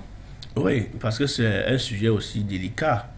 Lorsque vous recevez les gens chez vous, il faut bien entendu trouver les places pour ces gens-là. Il faut également avoir la capacité de les entretenir pour un temps. Et je crois que c'est une question qui génère beaucoup de budget. Et je crois que c'est dans cette perspective-là que certains pays sont davantage réticents et que peut-être certains députés français qui peut-être sont pro-droits de l'homme, qui sont pro-action humanitaire, ont estimé que la vie de l'être humain est plus importante que de l'argent. Par conséquent, il faudrait qu'on soit altruiste. Qu'on les permette d'abord d'accoster oui, avant maintenant. Parce que laisser ces populations, laisser ces gens-là qui sont davantage vulnérables, leur vie est en danger, il faudrait qu'on puisse d'abord les accoster, les sécuriser, et quitte à ce qu'on puisse les expulser dans leur pays. Je crois que c'est une décision courageuse qu'il faut quand même saluer. Et même si de temps en temps, ces solutions, ces actes sporadiques ne sont pas quand même les meilleures solutions pour pouvoir lutter contre l'immigration clandestine. Ça veut dire que le prochain bateau qui sera en bordure de la mer, quel pays maintenant va accepter exceptionnellement? Est-ce la Grande-Bretagne? Est-ce l'Italie ou toujours la France? La France va-t-elle toujours continuer à accepter exceptionnellement ces bateaux pour qu'elle puisse accoster? Je crois que c'est la fameuse question qu'il faut se poser. Mais l'ONG SOS Méditerranée fustige quand même le temps pris par le gouvernement français avant d'ouvrir ses ports à titre exceptionnel. Elle parle quand même, elle revient quand même sur le calvaire qu'ont vécu ces personnes en pleine mer. Mais je crois que cette ONG-là, son approche est quand même une approche sélective. Pourquoi quelqu'un qui a au moins accepté d'accoster, vous tirez sur lui, contrairement à ceux qui n'ont pas accepté? Non, je crois que ce n'est pas sérieux. Je crois que vous savez pertinemment le rôle des ONG. Ils sont là parce que c'est une forme de think tank qui font pression sur certains États. Tout dépend aussi de leurs humains et aussi de leur ligne. De leur ligne. Et je crois que, quoi que l'on dise, il faut d'abord remercier, il faut d'abord saluer l'acte qu'a pris les autorités françaises pour pouvoir accepter à ce que ce bateau puisse accoster, pour qu'au moins ces derniers soient à l'abri en attendant de voir la suite de l'affaire. Alors, on reste toujours dans le cadre de cette actualité, fidèles téléspectateurs. Nous parlons d'immigration avec le débarquement pour la première fois sur les côtes françaises d'un bateau transportant des migrants. Une décision qui n'est pas sans conséquence car elle fait beaucoup parler au sein de la classe politique française. Et on s'intéresse effectivement à ces différentes réactions. On parle notamment de la réaction de la droite et de l'extrême droite qui accuse l'exécutif français de laxisme et surtout de complicité avec les passeurs. Oui, c'est aussi un autre point qu'il faut quand même soulever. Pourquoi? Parce qu'il y a un business, un deal, un business qui se passe autour de la question de l'immigration clandestine.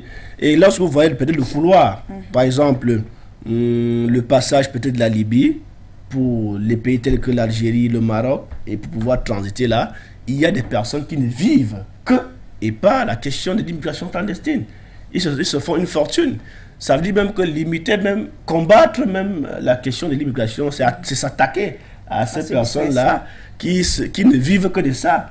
Il y a même, si vous investiguez très bien, vous allez constater que certaines autorités même de ces pays-là sont des personnes tapis dans l'ombre qui entretiennent cette pratique-là parce qu'ils se font de l'argent. Je tiens à vous rappeler que ces migrants-là, ils ne sont pas dans ces bateaux-là gratuitement. C'est parce qu'ils payent de l'argent. Il y a un couloir qui est connu de tous, qui est connu par ces pays-là, par ces puissances-là. Ils connaissent la traçabilité, où ils commencent, où ils passent, où ils transitent avant d'arriver là. Je crois qu'ils laissent faire parce qu'en réalité, certaines personnes gagnent leur vie là-dedans. Et je crois que ça devient comme un métier où certaines personnes prennent plaisir à prendre de l'argent, à extorquer de l'argent aux personnes qui, au péril de leur vie, veulent traverser la Méditerranée pour pouvoir arriver de l'autre côté. Donc, pour vous dire, parfois, c'est pour la question sur la question de la lutte contre l'immigration clandestine. Pourquoi? Parce qu'on estime qu'ils savent pertinemment où, comment ces personnes-là traversent pour pouvoir arriver là, mais n'essayent pas de boucher ces tuyaux-là, n'essaye pas de dissoudre ou encore mieux de mettre fin à ces couloirs-là. Ils laissent passer et pour vous dire qu'en réalité qu'ils vont les expulser. Je crois que la même des méthodes, c'est identifier le couloir de transit des migrants, mettre des solutions pour pouvoir fermer cela. Ils le savent, que ce soit la France, la Grande-Bretagne, l'Italie et tous les autres pays, ils le savent comment les migrants procèdent pour pouvoir arriver là. Donc s'ils laissent faire, c'est parce qu'en réalité, c'est aussi une sorte de complicité qui génère beaucoup d'argent. Alors en fait, on va s'intéresser effectivement à certaines de ces réactions, du côté de la droite et de l'extrême droite française, notamment celle de Marine Le Pen, qui a affirmé, je cite, en acceptant pour la première fois qu'un bateau débarque des migrants dans un port français, Emmanuel Macron lance un appel dramatique et laxisme. Marine Le Pen souligne qu'avec cette décision, il ne peut plus faire croire à personne qui souhaite mettre fin à l'immigration massive et anarchique. Oui. Je crois que c'est sa déclaration. Je n'ai pas de commentaire à faire là-dessus. Donc, ça n'engage que les Français. Et tout ce que l'on peut déplorer, c'est que nous invitons ces pays occidentaux de ne plus créer... Est-ce qu'effectivement, par cette déclaration, Marine Le Pen ne souhaite pas que l'exécutif français adopte aussi la même posture que l'Italie, c'est-à-dire en ne donnant pas accès à ces ports, à ces migrants, et en respectant cette posture, quelles qu'en soient les pressions qui peuvent venir de Je crois que c'était aussi dans même son projet de société. lorsqu'elle était candidate pour l'élection présidentielle. Si elle a gagné les élections, la question de l'immigration devait être traitée avec beaucoup d'attention, notamment durcir les lois, durcir les dispositions, durcir les méthodes pour pouvoir décourager les migrants. Je crois que si Marine Le Pen gagnait les élections, il devait s'entendre, ou encore son parti devait s'entendre, ou encore elle devait s'entendre parfaitement avec les autorités italiennes pour pouvoir durcir notamment les mesures contre l'immigration clandestine. Mais hélas, elle n'a pas le pouvoir, elle n'est pas au pouvoir, et elle ne peut qu'émettre des avis et faire des déclarations comme telles, qui ne peut pas peut-être engager l'État français, parce que Emmanuel Macron, avec son parti, a une politique flexible en ce qui concerne la question d'immigration clandestine.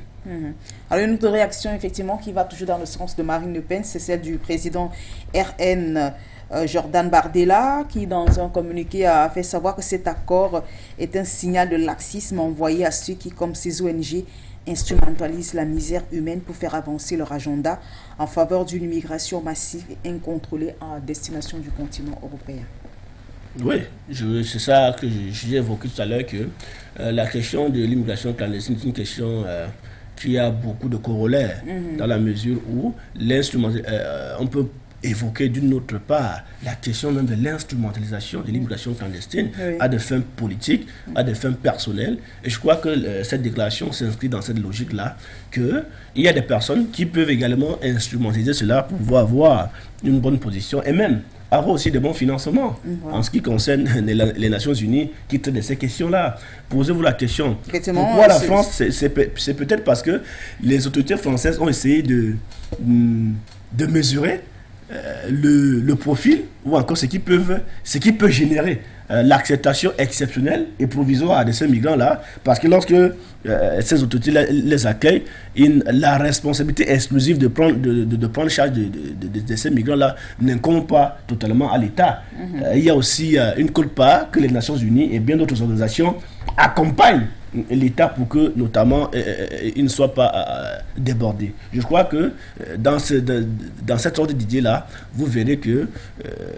on peut dire que certaines de ces ONG instrumentalisent la misère de ces migrants, ces personnes... Effectivement, c'est possible. Qui viennent sur les côtes européennes. Alors... toujours dans le cadre des réactions, alors Marine Le Pen qui parle de laxisme, cela veut dire que voilà, le président français est appelé aujourd'hui à prendre des décisions un peu plus fermes pour contrer le phénomène d'immigration. Bon, je crois que la parole venant de Marine Le Pen, c'est deux partis qui ont deux idéologies opposées. Le parti d'Emmanuel Macron est davantage flexible. C'est un parti centriste qui est à moitié droite-gauche et qui également met l'accent sur l'être humain et ne peut pas avoir des attitudes et des positions dures et drastiques en ce qui concerne le traitement de l'homme. Et c'est dans cette perspective que vous voyez que la France a été flexible en acceptant exceptionnellement que ce bateau puisse accoster. Je crois que la parole de Marine Le Pen ne peut pas influencer la décision ou encore l'attitude de M. Macron, qui est un parti centriste, qui met l'accent aussi sur l'humanitaire. Pourquoi? Parce que la position, l'idéologie de son parti n'est pas quand même l'idéologie partagée aussi par Marine Le Pen. Alors, du côté de l'extrême droite française, il y a des voix également qui applaudissent la décision, qui soutiennent la décision prise par les autorités italiennes, notamment le sénateur RN Stéphane Ravier, qui a fait savoir que c'est parce que l'Italie est un État européen responsable qu'elle refuse de céder au chantage de SOS Méditerranée. L'irresponsabilité, selon lui, c'est d'ouvrir les portes aux clandestins et à l'immigration. Alors voilà la décision des autorités italiennes qui est saluée du côté de la classe politique française. Oui, la classe politique française partage la même idéologie avec celle italienne. Donc, et qualifie l'État italien d'un État responsable. Oui, ils estiment que l'État, et d'aucuns, le parti de Macron ou encore les partis socialistes ne vont pas qualifier cela de responsable. D'aucuns qualifieront peut-être de cette attitude de l'État voyou, de l'État irresponsable. Pourquoi? Parce que, quoi que l'on dise, c'est l'être humain qui est au cœur des préoccupations de l'humanité.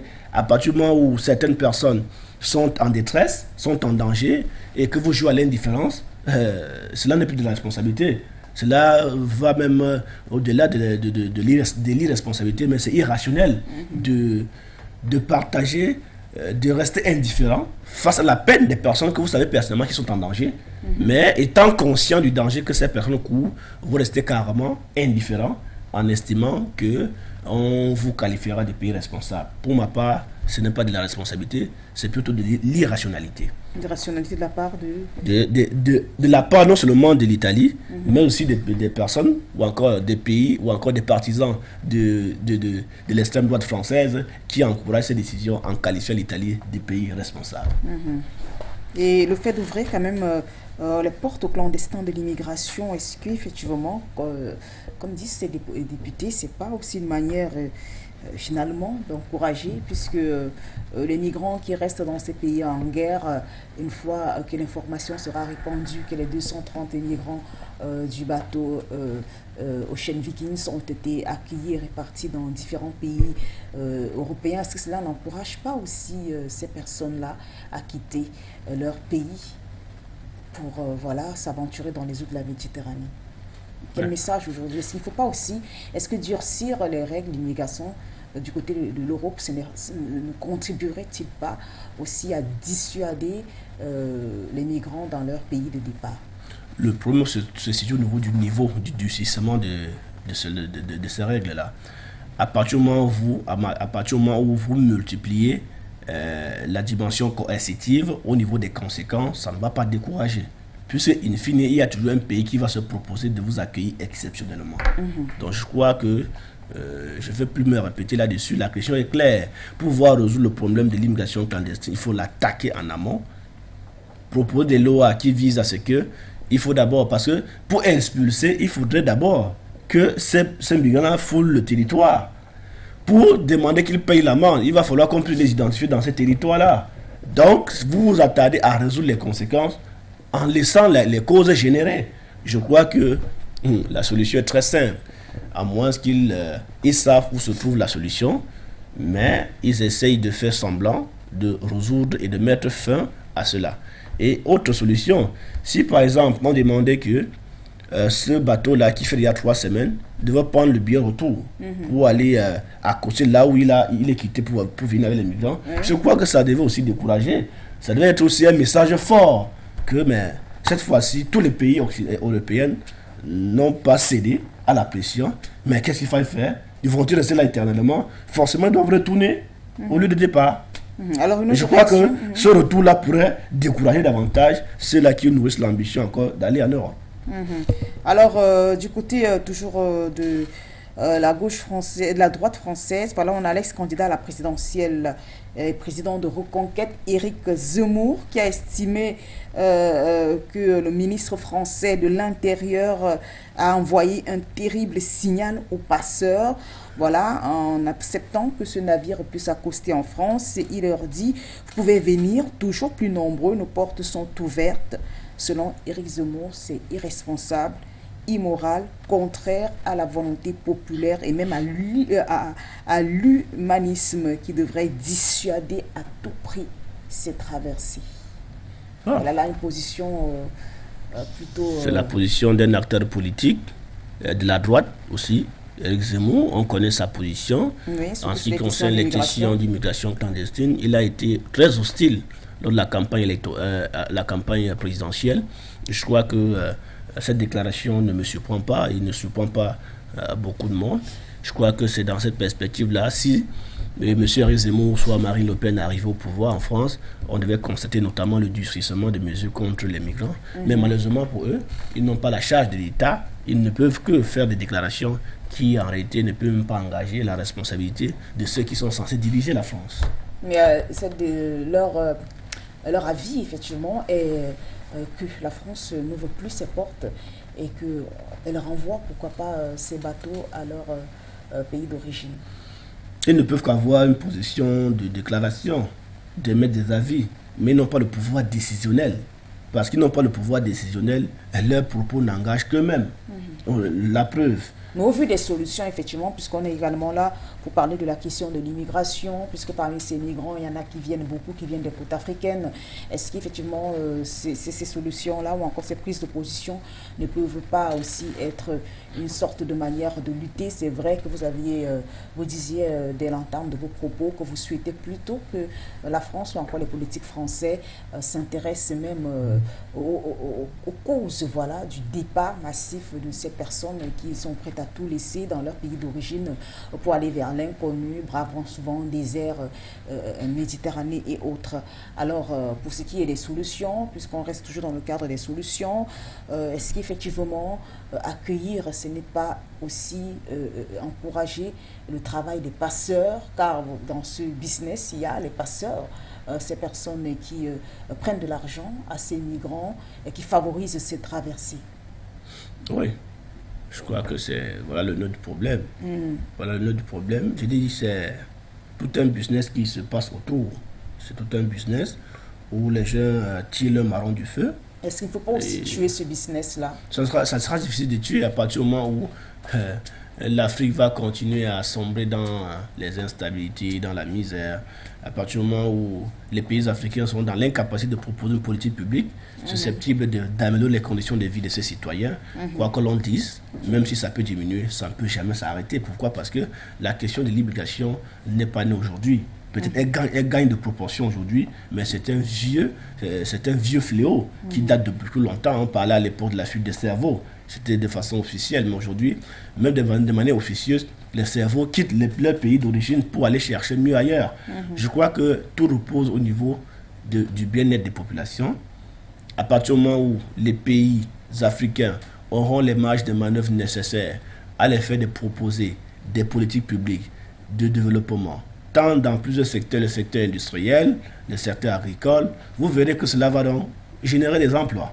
Et ces jeunes seront occupés. Lorsque les gouvernements africains vont proposer faciliter l'auto-employabilité des jeunes, vous verrez que en les octroyant des financements, ces jeunes-là ne vont plus avoir l'ambition d'aller chercher mieux ailleurs. Et aussi un autre aspect, le problème du complexe. Le complexe de ce qu'en réalité la vie ne peut qu'être meilleure en Europe, parce qu'il y a des gratte-ciels, il y a quand même des buildings, et qu'en Afrique, on a du mal à percevoir cela. La preuve, lorsque l'un des vôtres ou l'un des nôtres arrive en France, la première des choses, c'est aller aux Champs-Élysées, au pied des Champs-Élysées, pour pouvoir se faire une photo, à démontrer qu'il est à Paris. Et je crois que c'est un complexe qu'il faut quand même combattre. À partir du moment où, au XXIe siècle, vous n'êtes pas fier de votre pays, et à chaque fois, quand vous laissez miroiter par le building d'ailleurs, si cet argument n'était pas avéré, le fait pour les Blancs ou encore pour les Noirs, à chaque fois qu'ils arrivent peut-être en France, ils partent au pied des Champs-Élysées pour se faire une photo. Une façon de dire que me voici donc là-bas, me voici à Paris. Et je crois que c'est autant d'éléments à ne pas négliger qui peuvent encourager la question de l'immigration clandestine à côté des questions objectives que sont la pauvreté, le chômage. Alors, on le rappelle donc, du côté de la droite, on parle aussi la réaction de notre personnalité politique, à savoir Éric Ciotti, et qui estime qu'en accueillant l'Ocean Viking à Toulon, le gouvernement français se rend complice des passeurs. Selon lui, il faut tout simplement renvoyer les bateaux dans leur pays de provenance. Alors, avec le concours de la réalisation, on va vous proposer effectivement ces images qui reviennent sur le débarquement sur les côtes françaises de ces migrants.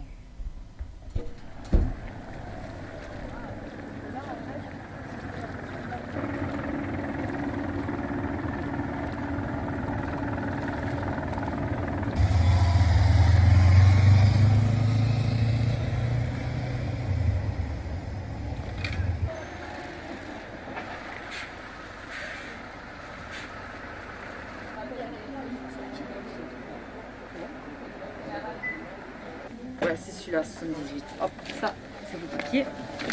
Tu peux me dire le numéro, c'est le 17B. 17B.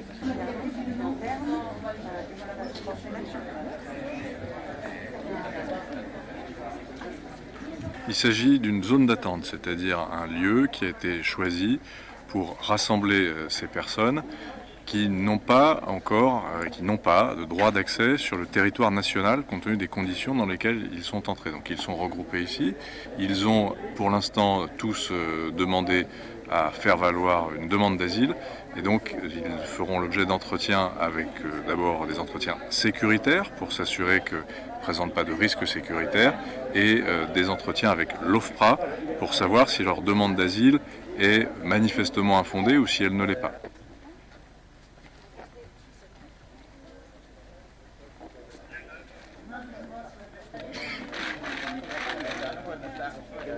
Aujourd'hui, notre pays, par la voix de son dirigeant, a cédé. C'est donc le début, je pense, de toute une série de bateaux, d'ONG, dont j'ai dit et je redis qu'ils sont dans la plupart des cas des complices des passeurs, qui demanderont à être accueillis dans les ports français.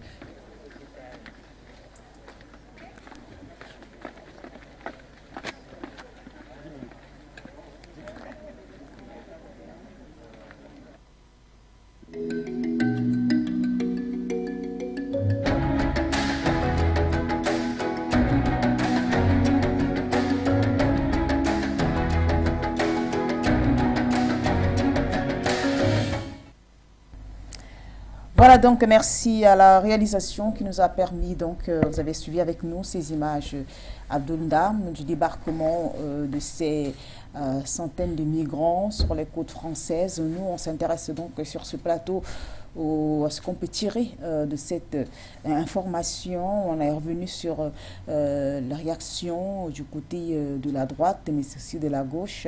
On a parlé aussi de la posture de l'Italie qui ne comprend pas pourquoi la France veut adopter des mesures de rétorsion vis-à-vis d'elle, alors qu'elle reste juste fidèle à la décision qu'elle a prise, c'est-à-dire de ne plus céder l'accès de ces ports à ces bateaux de migrants.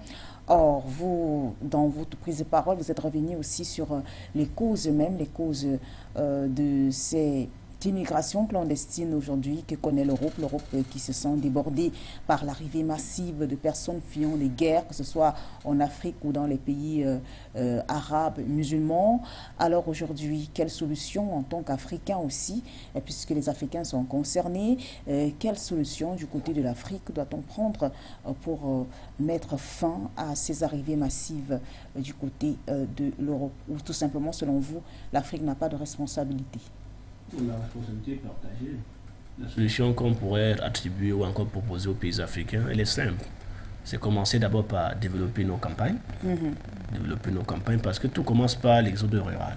Tout commence par l'exode rural où les jeunes quittent massivement leur village, leur contrée, à l'effet de se concentrer au niveau de la ville. Et lorsqu'ils arrivent dans les villes urbaines, ils trouvent que le bien-être n'y est pas. Qu'est-ce qu'il faut? Il faut quand même regarder ailleurs.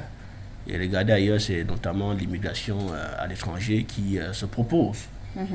Où ces jeunes-là, étant dans les villes urbaines, se battent pour pouvoir accumuler de l'argent qui peuvent leur permettre de braver tous ces obstacles-là qu'ils rencontrent à coup de chemin pour arriver in fine dans leur destination de prédilection. Je crois que le problème commencerait par là. Créer un cadre propice, viviable et convivial dans nos campagnes, dans nos villages. Cela va décourager d'abord, diminuer l'exode rural. Et maintenant, l'État à grande échelle va donc mettre sur pied une politique susceptible de permettre à ce que les jeunes ne soient plus, en fait, le taux du chômage soit diminué. Et pour ce qui est du Cameroun, par exemple, je crois que la décentralisation est l'une des solutions qui permet à ce que les autorités locales puissent avoir la marge de manœuvre nécessaire, non seulement pour recruter des jeunes, mais aussi pour créer des emplois. Parce qu'en réalité, les municipalités se présentent comme une entreprise. Le maire peut quand même créer, le maire a le droit de créer une entreprise à caractère public qui peut donc générer des emplois et générer aussi des ressources. Je crois que si les États africains commencent par résoudre les problèmes par le bas, notamment en commençant par les campagnes, en commençant par les villes, des départements, des régions et les grandes villes urbaines, vous verrez avec moi que la question de l'immigration va commencer à mourir ou encore va commencer à diminuer d'elle-même. À partir du moment où il y aura un cadre propice au village, où les jeunes peuvent avoir sa capacité à exploiter le terrain à travers les plantations. Il aura la subvention de l'État, il pourrait être suivi par l'État et il produit ces denrées. Je ne pense pas qu'il pourrait in fine avoir encore l'ambition d'aller ailleurs. Pourquoi? Parce que sur place, il aura des moyens nécessaires pour vivre, pour s'épanouir.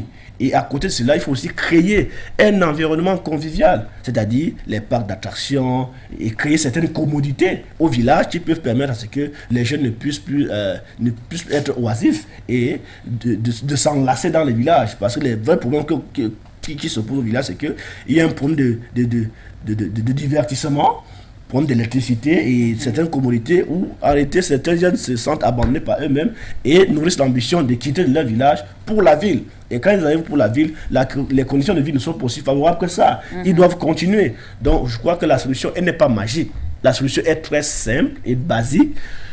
Commencer à trouver des solutions au niveau des campagnes, au niveau des villes, des départements, des régions et trouver une politique, mais surtout une politique générale, de politique publique générale qui va permettre à ce que les jeunes soient engagés dans les emplois et peut-être résoudre le problème de l'industrialisation à partir du moment où les pays africains seront industrialisés, qui parle d'industrie, fait recours à la main-d'œuvre massive parce que plusieurs industries qu'on va créer, qu'on va mettre sur pied au sein d'un État, c'est des milliers d'emplois et ces milliers d'emplois qui vont le faire, ce sont des jeunes.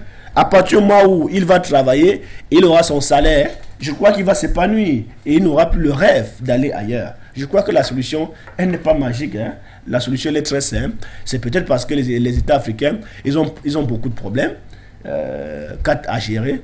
Mais quoi qu'il en soit, s'ils veulent résoudre efficacement contre l'immigration clandestine, voilà des solutions aussi simples qui peuvent mettre en œuvre à l'effet de diminuer et de décourager ces jeunes-là qui nourrissent toujours l'ambition d'aller ailleurs, malgré les difficultés et les risques qu'ils encourent. Et alors, on sait que lorsque ce fameux scandale sur le traitement des migrants du côté de la Libye avait été déclenché par ce reportage de cette journaliste de CNN, on sait que de nombreux chefs d'État, effectivement, en Afrique, s'étaient montrés préoccupés par la question immigratoire. D'aucuns avaient même envoyé, affrété des avions spéciaux, voilà, en Libye pour faire retourner, pour faire rentrer dans leur pays d'origine les migrants. Alors aujourd'hui, est-ce qu'on n'a pas l'impression que cette mouvance qui était née à la suite de ce reportage choc de CNN s'est extantée avec le temps? Ouais, je crois que c'est aussi le rôle du média, créer un électrochoc pour pouvoir permettre à ce que les décideurs puissent prendre conscience, pouvoir prendre de meilleures décisions. Je crois que c'est le rôle des médias. Beaucoup de décisions, en tout cas, avaient été même prises par les chefs d'État, mais aujourd'hui, on a l'impression que voilà, tout cela est aux oubliettes. Mais je le dis toujours, en tant que politologue, les engagements pris sur la scène internationale n'engagent que ceux qui ont pris. Et ceux qui ont pris cet engagement, ils peuvent se désolidariser à tout moment. Lorsque son intérêt est menacé, l'obligation qui s'est prescrite, il peut se dédier à tout moment. J'ai pris aussi le cas des États-Unis qui avaient pris les solutions pour diminuer le taux de pollution. Une fois rentré aux États-Unis, la COP21 qu'il avait ratifié, il s'est désolidarisé. Donc je tiens à vous dire tout simplement que les accords et les conventions qu'on signe sur la scène internationale, à partir du moment où ça protège notre intérêt, on est d'accord. Mais à partir du moment où ça commence à nuire à notre intérêt, on se désolidarise. On essaie même d'aller un peu plus loin. Regardez du côté de la Guinée équatoriale, ce qui se passe entre le Cameroun et la Guinée équatoriale, où on constate tout récemment l'expulsion massive des Camerounais du côté de la Guinée équatoriale, parce qu'on estime qu'ils sont dans une situation irrégulière. Je crois que la question d'immigration ne concerne pas seulement l'Europe. Il faut regarder à côté de nous. Voilà une actualité qui fait pignon sur rue. La situation inconfortable que les Camerounais vivent du côté de la Guinée équatoriale. Ils sont expulsés comme des malpropres. Pourtant, il y a un accord qui vise quoi non seulement le passage, je veux dire quoi les citoyens de la sous-région ont le droit de circuler, la libre circulation dans les pays CEMAC et même des biens. à partir du moment où les engagements que les chefs d'État ont pris au niveau du sommet en ce qui concerne la CEMAC, vous verrez que dans la pratique, certains pays sont réfractaires. Oui. À côté de nous, la question de l'immigration clandestine se pose, où notamment certains pays africains ne s'acceptent pas.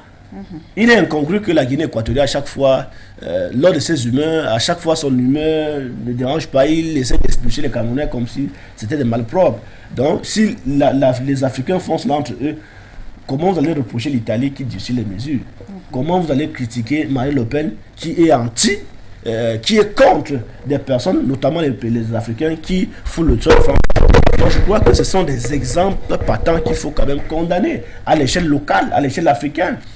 La Guinée équatoriale s'illustre toujours ces derniers temps, ces dernières années, à expulser sans aucune raison fondamentale les pays, les Camerounais qui se trouvent du côté de la Guinée équatoriale. Pourtant, ce sont nos voisins les plus proches. Quand cela arrive, qu'est-ce que vous allez dire? Donc je crois que la question de l'immigration clandestine est une question globale où il faut proposer des solutions globales et aussi aux solutions cas par cas. Chaque État, pris individuellement, doit essayer de proposer une politique de découragement, une politique qui va permettre à ce que les jeunes ne puissent plus être emportés à aller à l'étranger et quand même les encourager, les inciter à rester dans leur pays pour pouvoir participer à la construction de leur pays. Alors, on est arrivé presque au terme de ce programme. Fidèles téléspectateurs, on vous rappelle la thématique. On s'intéresse ce jeudi au débarquement pour la première fois dans un port français d'un bateau de migrants. Si cela est considéré comme une première du côté de la gauche française, une première qui marque d'ailleurs l'obligation de la France, voilà, d'honorer à ces valeurs de droit humanitaire. Du côté de la gauche, l'on fustige un certain laxisme. Du côté de la droite, autant pour moi, et de l'extrême droite, l'on accuse l'exécutif français de laxisme et aussi d'encourager l'immigration clandestine. L'Italie, de son côté, est restée campée sur sa décision, à savoir celle de ne plus donner accès à ces ports, donner accès à ces bateaux transportant des migrants venus fuyant la guerre ou encore la misère dans leur pays d'origine. Alors, comment analyser cette posture de la classe politique française ou encore celle de l'Italie, de la France ou encore de l'Union européenne? Voilà sur quoi ont porté nos échanges ce jeudi dans le cadre de ce programme. Alors, Abdoul Ndam, un mot pour la fin puisqu'on est arrivé au terme du programme. Non, tout ce qu'on peut dire, c'est que les pays doivent prendre leurs responsabilités. Les pays africains, ils ont quand même les leurs. Ils ont une responsabilité qui les incombe. Il faudrait qu'ils travaillent de l'enseigne que les jeunes puissent avoir de l'emploi. Trouver et créer des cadres propices pour procéder à ce que les jeunes puissent aimer leur pays en restant dans leur pays. Et maintenant, en ce qui concerne les solutions à l'échelle internationale, il faudrait également que les organisations y afférentes qui sont concernés dans ce domaine-là puissent également prendre leurs responsabilités pour juguler tous ces efforts-là afin que la question de l'immigration clandestine puisse trouver une fin honoureuse. Merci à vous, Abdoul Ndam, en tout cas, d'avoir honoré à cette invitation. Merci pour vos analyses. Je vous en prie. Fidèles téléspectateurs, merci également à vous de nous avoir suivis de bout en bout. Des remerciements également à toute l'équipe technique qui nous a accompagnés depuis ce matin. Nous vous quittons avec le plaisir, bien sûr, de vous retrouver demain pour une autre édition de votre programme For You Matin.